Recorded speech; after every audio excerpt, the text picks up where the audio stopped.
पुढची बातमी, नीट पेपरफुटी प्रकरणाच्या तपासासाठी सीबीआय पथक दुसऱ्या दिवशी सुद्धा लातूरमध्ये ठाण मांडून आहे।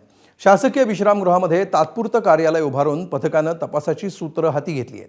या प्रकरणामध्ये शिवराज मोटेगावकर, सेवानिवृत्त प्राध्यापक पी.व्ही. कुलकर्णी आणि डॉक्टर मनोज शिरुरे यांच्या पुढील संपर्क आणि आर्थिक व्यवहारांचा शोध घेतला जातोय। पेपर विक्री प्रकरणातील आर्थिक देवाणघेवाणीचा तपास करण्यासाठी अनेक व्यक्तींची चौकशी करण्यात आली आहे। संबंधित कागदपत्रांचीही पडताळणी सुरू आहे। दरम्यान काल सीबीआयच्या पथकानं आरसीसी कोचिंग क्लासेसमध्ये सुमारे 3 ते 4 तास चौकशी केली। नीट पेपर फुटी प्रकरणी सीबीआयची दुसऱ्या दिवशी सलग चौकशी लातूर शहरामध्ये होताना दिसतेय।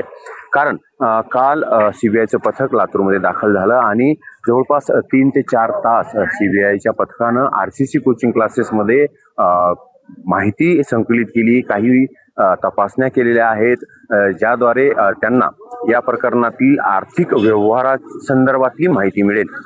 नीट पेपर लीक प्रकरणाच्या तपासासाठी सीबीआयचं पथक हे सलग दुसऱ्या दिवशी लातूरमध्ये तळ ठोकून आहे। शासकीय विश्रामगृहात त्यांनी तात्पुरतं कार्यालय उभारून तपास सुरू केलेला आहे। आरोपी पी.व्ही. कुलकर्णी, शिवराज मोटेगावकर आणि त्याचबरोबर डॉक्टर मनोज शिरुरे यांच्याकडून मिळालेल्या माहितीच्या आधारे आर्थिक व्यवहाराची चौकशी केली जात आहे। पेपर विक्रीतील पैशाच्या साखळीचा शोध घेण्यासाठी अनेकांची चौकशी आणि कागदपत्रांची पडताळणी सुरू आहे।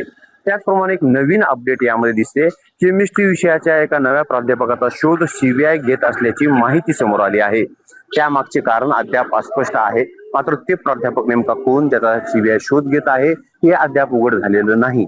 मात्र सर्वात मुख्य बाब ही आहे की सीबीआय मागील काही दिवसापासून पेपर विक्री प्रकरणातील आर्थिक साखळी आणि आर्थिक व्यवहाराची माहिती घेताना दिसत येत आहे। निशांत भद्रेश्वर, एबीपी माझा, लातूर।